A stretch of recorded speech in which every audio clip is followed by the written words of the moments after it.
Thank you for watching RooTV.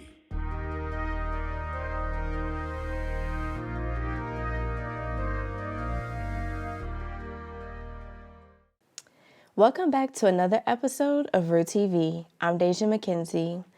Continuing on with the word in Israel, make sure to stay with us to the end to hear about the current updates. UMKC students living on campus don't hate dorm life, but there are changes they would like to see regarding the quality of the campus residential buildings.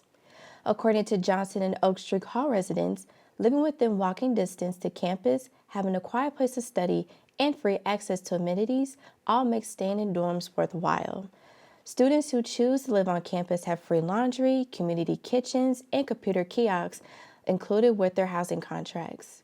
The building is nice, and you can definitely tell that they put effort into the common areas, said Johnson Hall resident Tyler Kropp. But I feel like official qualified help with maintenance for the dorm should be a bigger priority. Both dorms have experienced access flooding and water damage due to burst pipes, most notably in spring 2021 in Johnson Hall and winter 2022 in Oak Street Hall.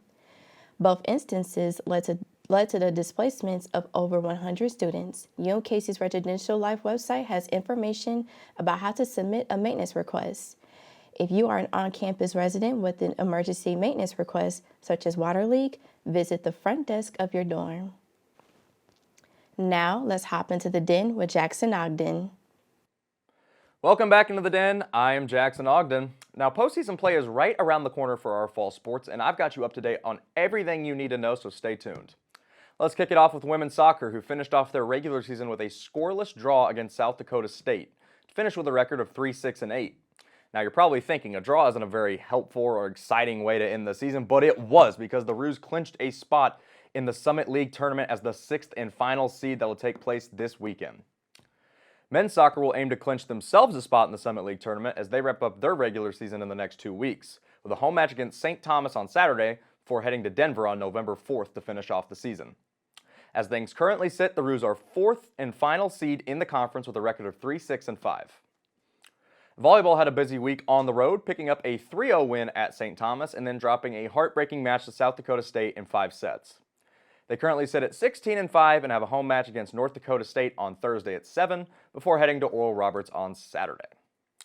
On to professional sports, let's talk about the Chiefs. They pick up their 6th consecutive W, this time over the Los Angeles Chargers 31-17. And man, this is what I was looking for in the Chiefs. McCole Hardman gets traded back on Wednesday, makes an immediate impact, has a 50-yard punt return in the 4th quarter before getting a crucial 3rd and 6 catch to move the chains, and would ultimately lead to a 31-17 Chiefs victory. They're 3 games up in the division. It's not even Halloween yet. I mean, this thing is almost over already. Justin Herbert, again, doesn't have the clutch gene. Patrick Mahomes throws for over 400 yards. It just looked like the old Chiefs yesterday.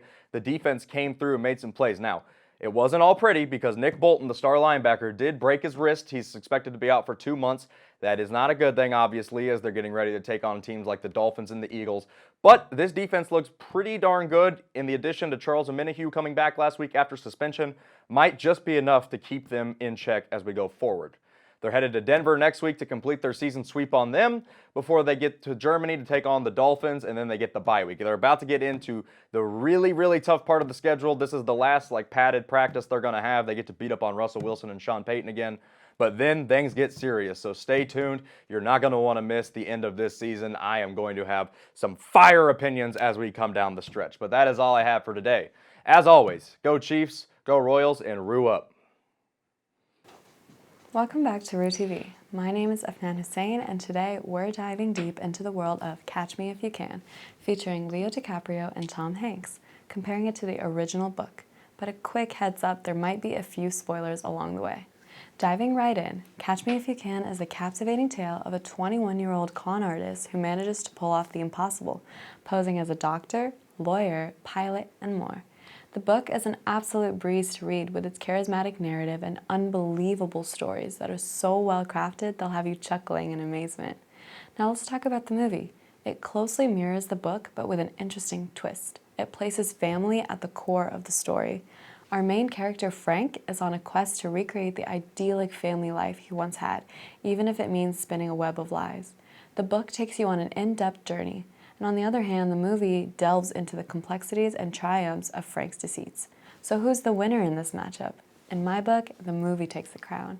It flows seamlessly where the book can, at some times, slow down, especially with its endless focus on Frank and his many female suitors. For college students seeking a riveting and thought-provoking experience, I steer you towards the movie for a roller coaster of a journey. If you end up watching this movie, make sure to drop your thoughts in the comment section below. Thanks for watching. Since Halloween is around the corner, our very own Jaslyn Summers and Ray Dean is back with another spooky special. Take it away, Jaslyn and Ray. Hello everybody and welcome back to the Spooky Special. I'm Jaslyn Summers. And I'm Ray Dean. Sorry for my absence for the last few weeks, but I promise I'll make up for it by talking about a fantastic franchise. I'll start off with Saw X, the newest movie in the Saw franchise. Honestly, I didn't have high hopes. I'm very used to newer movies not living up to the earlier and more original ones. This movie certainly proved me wrong.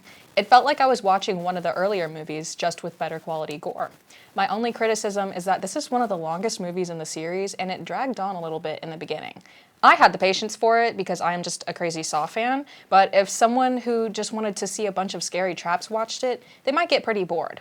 However, the new villain in this movie was purely evil, and I hope she's in future projects like Saw 11. As for the traps in this movie, they were pretty intense. I would rate the gore a solid 7 out of 10. It was not for the weak. Overall, I enjoyed Saw X and will definitely watch it again. What's your favorite horror movie franchise, Ray? Now, while writing this up, I had to mentally pick between the Scream franchise and the Evil Dead franchise.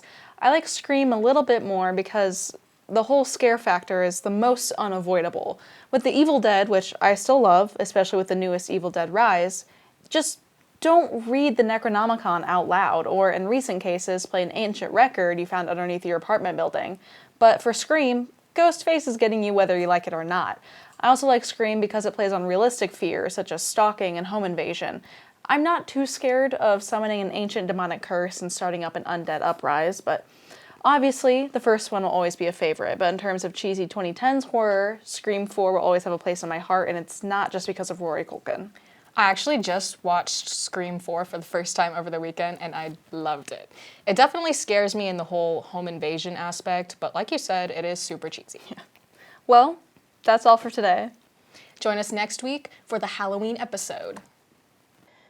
Rafah Gaza Strip. Israeli warplanes struck targets across Gaza, 2 airports in Syria, and a mosque in the occupied West Bank allegedly used by 2 militants as a 2-week-old war with Hamas threatened to spiral Sunday into a broader conflict. Israel has traded fire with Lebanon Hezbollah militant group since the war began, and tensions are soaring in occupied West Bank, where Israeli forces have battled militants in refugees camps and carried out 2 airstrikes in recent days. Prime Minister Benjamin Netanyahu told troops in northern Israel that if Hezbollah launches a war, it will make the mistake of its life. We will cripple with the force it cannot even imagine, and the consequences for it and Lebanese state will be devastating. For days, Israel has seemed to be on the verge of launching a ground offensive in Gaza following Hamas' deadly October 7 rampage, with tanks and troops massed at the border. On Saturday, 20 trucks entered Gaza in the first aid shipment into the territory since Israel imposed a complete siege 2 weeks ago. Egypt's state-run media reported 17 more trucks crossing Sunday, but the United Nations said none had crossed. Until now, there is no convoy, said Julia Touma, spokeswoman for the UN Agency for Palestinian Refugees. President Joe Biden gave a rare Oval Office speech regarding the conflict last week and had the following message. I know the conflicts can seem far away, and it's natural to ask, why does it matter to America? So let me share with you why making sure Israel and Ukraine succeed is vital for America's national security. You know, history has taught us that when terrorists don't pay a price for their terror, when dictators don't pay a price for their aggression, they cause more chaos and death and more destruction. Thank you for watching this week's episode of RooTV. Don't forget to hop on the subscribe button and follow us on Instagram at RooTV UMKC. See you next week. Scene Spooky Season, take 1. Tired. Oh.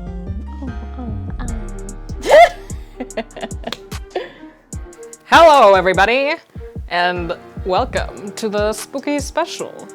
My name is Jaslyn Summers, and today is the day where I talk about the new movie,